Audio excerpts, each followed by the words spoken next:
एक समय की बात है, एक बार गौतम बुद्ध अपने शिष्यों के साथ बैठे थे।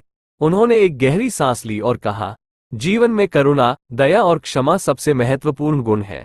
वो न केवल हमारे जीवन को धन्य बनाते हैं, बल्कि दूसरों के जीवन में भी शांति और सुख लाते हैं। आज मैं तुम्हें एक कथा सुनाता हूं जो इन गुणों की शक्ति और महत्व को दर्शाती है। बुद्ध ने अपनी कथा प्रारंभ की। प्राचीन काल की बात है, एक सुंदर और विशिष्ट मृग था जिसका नाम चंदन था।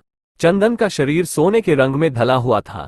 उसके रेशमी बाल मखमल से भी मुलायम थे। उसकी आंखें आसमान की तरह नीली थीं और उसके खुर और सींग स्फटिक के समान थे। उसकी सुंदरता ऐसी थी कि जो भी उसे देखता मंत्रमुग्ध हो जाता।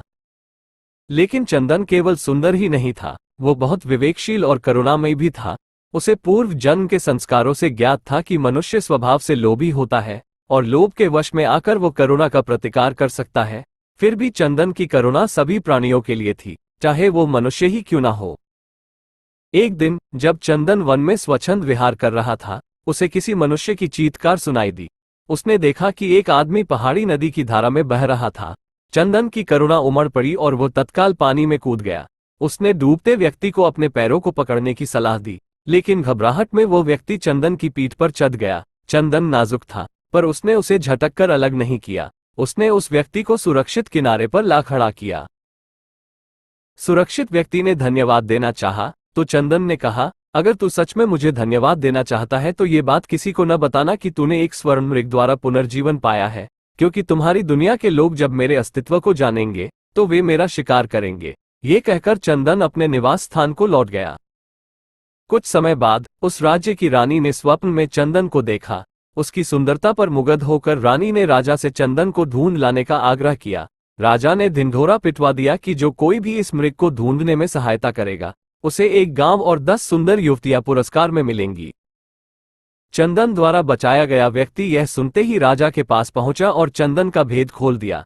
राजा और उसके सिपाही उस व्यक्ति के साथ जंगल में पहुंचे और चंदन के निवास स्थान को घेर लिया।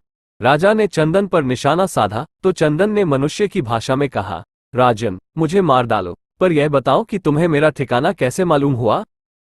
राजा ने उस व्यक्ति की ओर इशारा किया जिसे चंदन ने बचाया था। चंदन ने तब कहा, निकाल लो लकड़ी के कुंडे को पानी से, न निकालना कभी एक अकृतज्ञ इंसान को।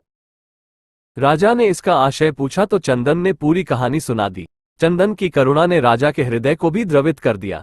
उस व्यक्ति की कृतघ्नता पर राजा को रोष आया और उसने उसे मारने का सोचा, परंतु चंदन ने प्रार्थना की कि वो व्यक्ति को क्षमा कर दे। चंदन की विशेषताओं से प्रभावित होकर राजा ने उसे अपने राज्य में आने का निमंत्रण दिया। चंदन ने कुछ समय के लिए राजा का आतिथ्य स्वीकार किया और फिर अपने निवास स्थान को लौट गया। शिष्यों, इस कथा से हमें यह सीखना चाहिए कि करुणा, दया और क्षमा सबसे महान गुण है। चाहे परिस्थितियां कैसी भी हो, हमें अपनी करुणा को बनाए रखना चाहिए। इस प्रकार बुद्ध ने अपनी कथा समाप्त की और शिष्य गहरे चिंतन में डूब गए। दोस्तों, आज की यह कहानी आपको कैसी लगी और इस कहानी से आपको और क्या सीखने को मिला, कृपया ये भी हमें कमेंट करके बताएं।